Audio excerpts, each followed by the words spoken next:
ખાલી 2 મિનિટનો ટાઈમ કાઢીને આ વિડીયો જોઈ લેજો, કેમ કે કદાચ આ વિડીયોમાં તમને કોઈક શીખવા મળે.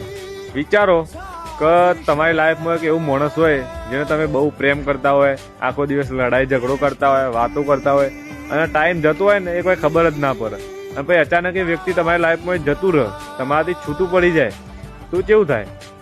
આપણા એક ફોલોઅરનો મેસેજ આવ્યો હતો કે હું એક છોકરીને બહુ પ્રેમ કરતો હતો, અમે બે આખો દિવસ લડતા ઝઘડતા વાતો કરતા અને એકબીજામાં બહુ પ્રેમ કરતા.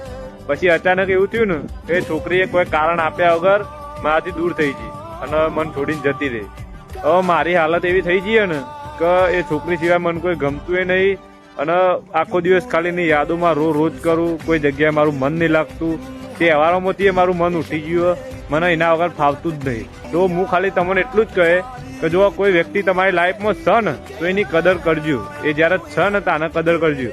ભાઈ જો તમે એની કોઈ ભૂલના લીધે એને છોડી દેશો કે એની લાઈફમાં જતા રહેશો ને તો પછી એ વ્યક્તિ તમને નહીં અપનાવો, પછી ખાલી તમારે એની યાદોમાં જ જીવવું પડશે. ભાઈ તમે રોતા રોતા એ વ્યક્તિ આગળ જશો ને તો એ તમને નહીં અપનાવો. એટલે ખાલી આ વાત યાદ રાખજો કે જો તમારા લાઈફમાં કોઈ વ્યક્તિ છે ને તો એને પ્રેમ આપો અને એની કદર કરજો. એક વાર જતું રહે ને તો ખાલી યાદો સાથે જ જીવવું પડશે. સમજ્યા? मुझे तू राजी लगती है, जीती हुई बाजी लगती है, तबीयत